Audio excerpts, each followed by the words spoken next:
Assalamualaikum warahmatullahi wabarakatuh. Jumpa lagi dengan saya Adel. Seperti biasa teman-teman, hari ini saya malam ini akan membawakan cerita seorang teman sahabat saya yang selalu menonton saya di sini ya teman-teman ya, yaitu namanya Kak Sri gitu ya. Kak Sri ini tinggalnya di daerah Jambi teman-teman. Sebelum Sebelum kita fokus ke cerita dan lanjutkan teman-teman, aku selalu mendoakan kalian yang terbaik ya, sehat selalu dan banyak rezeki yang berlimpah dan selalu dalam lindungan Allah Subhanahu wa taala. Tidak lupa ya teman-teman, sebelum kita lanjut ke yang horor-horor ini, like, comment, subscribe, and share loncengnya teman-teman ya. Biar tambah semangat akunya buat nyeritain kisah-kisah teman-teman kita yang berbagi cerita ini gitu guys. Oke, fokus cerita, lanjut cerita dan singkat cerita. Kakak Sri ini adalah seorang ibu rumah tangga mempunyai anak satu. Dia tinggal di Jambi gitu. Dan dia itu di Jambi kayak semacam transmigrasi ya gitu ya. Dia tak awalnya dia di sana tuh awalnya seperti itu teman-teman. Pada saat dia di sana, di tempat dia itu teman-teman dulu sekali dia belum ada telepon rumah gitu kan. Nah, setelah dia di sana lama, barulah masuk itu semacam telepon alat komunikasi, telepon rumah dan itu pun hanya beberapa aja gitu teman-teman yang baru punya gitu kan. Kebetulan dia memasang orang tuanya dan dia mempunyai suami itu waktu itu bekerja di ladang gitu ya teman-teman ya. Jadi kalau menurut si kakak Sri ini dia kalau malam-malam itu bapak dan suaminya itu selalu ke kebun kelapa sawit gitu ya teman-teman. Pada saat mereka suatu malam ke kebun gitu kan melihat kebunnya dan kakak Sri ini menutup pintu gitu ya teman-teman. Dia menutup pintu dan pada saat dia menutup pintu dia kembali lagi ke kamar gitu dan rebahan gitu. Dan ketika dia rebahan itu dia sempat yang perutnya itu agak-agak lapar gitu ya guys ya, pengen ibarat kita pengen ngemil. Jadilah dia bangun kembali dan dia menuju dapur gitu. Pada saat dia di dapur berderinglah telepon itu ya teman-teman. Telepon itu berdering dan karena jaraknya lumayan jauh dia setengah berlari menghampiri telepon itu gitu ya teman. Ketika telepon itu diangkat, pertama sekali dia bilang, "Halo, assalamualaikum, dengan siapa?" Dan di telepon itu tidak ada suara apapun, dia hanya terdengar suara angin. Suara angin dan sedikit agak hujan gitu ya guys ya. Hujan, gimana sih hujan, angin rintik-rintik dia terdengar gitu. Terus dia, "Halo, halo," gitu kan. Nah, pada saat itu lumayan dia bertanya gitu ya. Nah, pada saat itu dia tutup kembali teleponnya teman-teman. Dan Kak Sri ini langsung menuju bangku. Dia duduk sambil ada sesuatu yang dimakan. Nah, ketika itu dia tiba-tiba mendengar kayak suara burung gagak gitu ya guys ya. Teman-teman, burung gagak yang ngakak gitu kan. Nah, dia tuh sudah lama sekali tidak mendengar itu teman-teman. Dan dia ke kamar ibunya dan dia melihat ibunya gitu teman-teman. Oh, ibunya masih tidur gitu kan.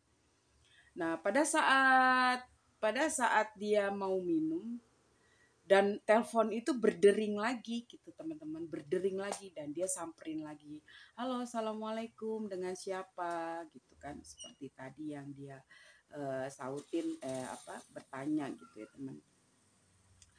Ketika dia kedua kali itu yang dia dengar hanya napas.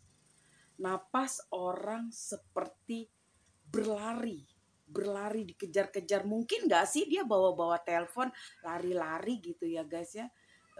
Yang saya tangkep kayak gitu ya, tapi kayaknya sih enggak karena itu kan ya saya nggak tahu juga dia telepon pakai handphone kah, pakai apa kah gitu kan. Nah, setelah itu dia tutup kembali gitu. Dia hanya dengar suara, "Hei, siapa gitu kan."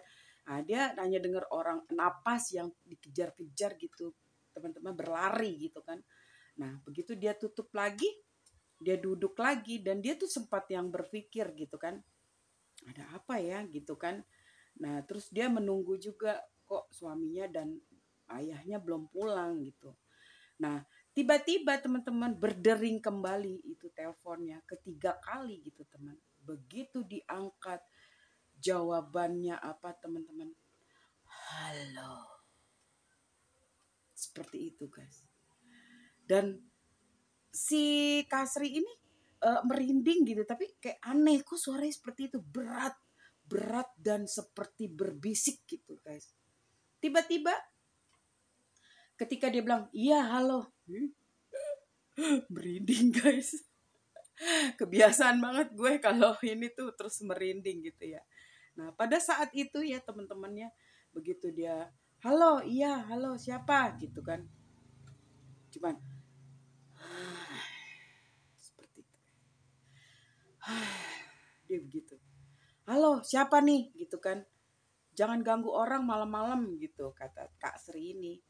Terus dia diam, datang lagi suara angin dan hujan. Itu dibarengi dengan petir dan dia kaget guys. Dia banting, kelempar itu gagang telepon langsung. Saking dia kaget gitu guys. Nah, begitu dia kaget, dia tutup kembali. Berdering terus telepon, berdering dan berdering. Dia tidak mau angkat. Dan setelah berdering terus dia tidak angkat, tiba-tiba guys pintunya diketuk. Tok, tok, tok gitu kan. Dia guys duduk. Dia menggeserkan posisi duduknya agak menjauh dari pandangannya ke pintu. Kalau dia duduk dia langsung memandang ke pintu guys. Tiba-tiba dia bergeser. Berapa derajat? Dia mengatur posisi, jika ada apa-apa dia akan lari ke kamar ibunya. Setelah itu guys, tok, tok, tok. "Siapa?" kata dia kan gitu kan. Apa jawabannya guys? "Angkat telepon saya." Astagfirullahaladzim. Teman-teman. Ada suara suruh angkat telepon dia. Dan telepon itu terus berdering, berdering dan berdering. Akhirnya histeris dong Kasri. Histeris banget dong. Dia lari ke kamar ibunya. Dan dia masuk, dia bangun ibunya. "Ibu, bangun ibu. Ada apa, Sri?" gitu. Terus kata si kakak Sri ini, "Bangun ibu. Tadi saya ada yang mengetuk pintu dan telepon berdering terus. Ayah belum pulang dan suami saya belum pulang." Tiba-tiba teman-teman, si ibu dan si Kak Sri ini keluar gitu. Keluar dan mereka memberanikan diri membuka pintu di depan itu. Pada saat dia buka pintu, ibunya sebelumnya tuh udah mungkin udah baca ayat kursi gitu kan, udah baca doa-doa gitu. Begitu pintunya dibuka, dia tarik begini pintunya, tiba-tiba angin segitu kencengnya guys, masuk, war, langsung dia masuk gitu. Dan mereka pun terpental guys, terpental, mereka terjatuh. Sampai segitu besarnya anginnya itu menerpa mereka. Dan ketika itu juga tiba-tiba gak lama dalam kondisi dalam mereka masih terjatuh, terbangun ya, tiba-tiba datang ayah dan suaminya. Kaget dong, ada apa nih? Kok rusuh banget, ada apa gitu. Ibunya menangis dan Kak Sri menangis. Menceritakan semua yang terjadi barusan gitu. Dan setelah itu pintu masih terbuka guys. Mereka tidak menutup. Tiba-tiba di saat mereka berbicara, pintu dibanting guys. Bam! Dibanting pintunya sekeras-kerasnya. Loncat mereka semua. Kaget. Astagfirullahaladzim. Allahu Akbar. Apa itu? Tiba-tiba ayahnya ayahnya langsung keluar dong. Keluar, dia buka pintunya dari kejauhan guys. Mereka melihat ada sosok perempuan yang berjalan pelan sekali pelan dan pelan. Lama-kelamaan dia hilang, menghilang. Dan dia tertawa, guys. Seolah-olah dia puas sekali menakuti itu satu keluarga. Dia puas meneror itu satu keluarga. Di saat itu juga ibu, bapaknya, dan Kak Sri dan suaminya duduk mengunci pintu dan berunding. Mereka mengaji gitu, guys. Ada apa sebenarnya ini gitu kan. Nah, setelah kejadian itu, guys, eh jadi trauma ya Kak Sri ya. Setiap ada telepon berdering malam, kadang dia cuekin aja. Karena dia takut gitu, guys ya. Pernah suatu malam saudaranya yang telepon, saking dia takutnya dan trauma dengan suara deringan telepon, tidak pernah dia mengangkat telepon. Sampai ada kabar berita duka, dia disalahkan gitu, guys. Itu sebegitu traumanya. Kita ini kalau sesuatu yang udah terjadi gitu ya, terkadang itu sangat sulit gitu buat melupakan begitu cepat tuh sulit gitu. Gak bedanya aku gitu.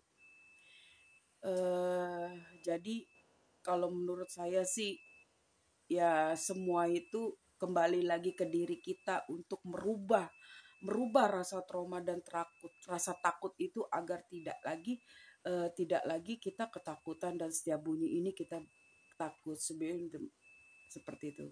Aku juga pernah mengalami trauma sampai saat ini trauma gitu, trauma berat gitu. Sampai saya sendiri juga agak sulit gitu ya membangun, menghilangkan rasa trauma yang begitu sakit, yang begitu rasanya seperti apa sulit gitu. Terkadang orang hanya bisa menasehati, memberitahu karena dia tidak merasakan betapa sulitnya menghilangkan trauma itu. Oke teman-teman, itu aja cerita aku hari ini ya. Semoga kalian terhibur loh. Mudah-mudahan terhibur teman-teman aku yang aku sayangi dan yang aku selalu doakan yang terbaik. Kalian dilimpahkan rezeki berlimpah, sehat dan selalu dalam lindungan Allah Subhanahu wa taala. Jangan lupa guys, teman-teman sayangku, like-nya, subscribe, komen kalau ada yang merasa kurang nyaman dengan penyampaian cerita aku, tolong di komen guys. Nggak apa-apa, aku lebih suka dikritik di komen agar itu karena itu bisa membangun ya guys ya, dimana letak kesalahan aku menyampaikan sebuah cerita ini yang baik dan tidak yang baik. Oke, assalamualaikum warahmatullahi wabarakatuh, bye.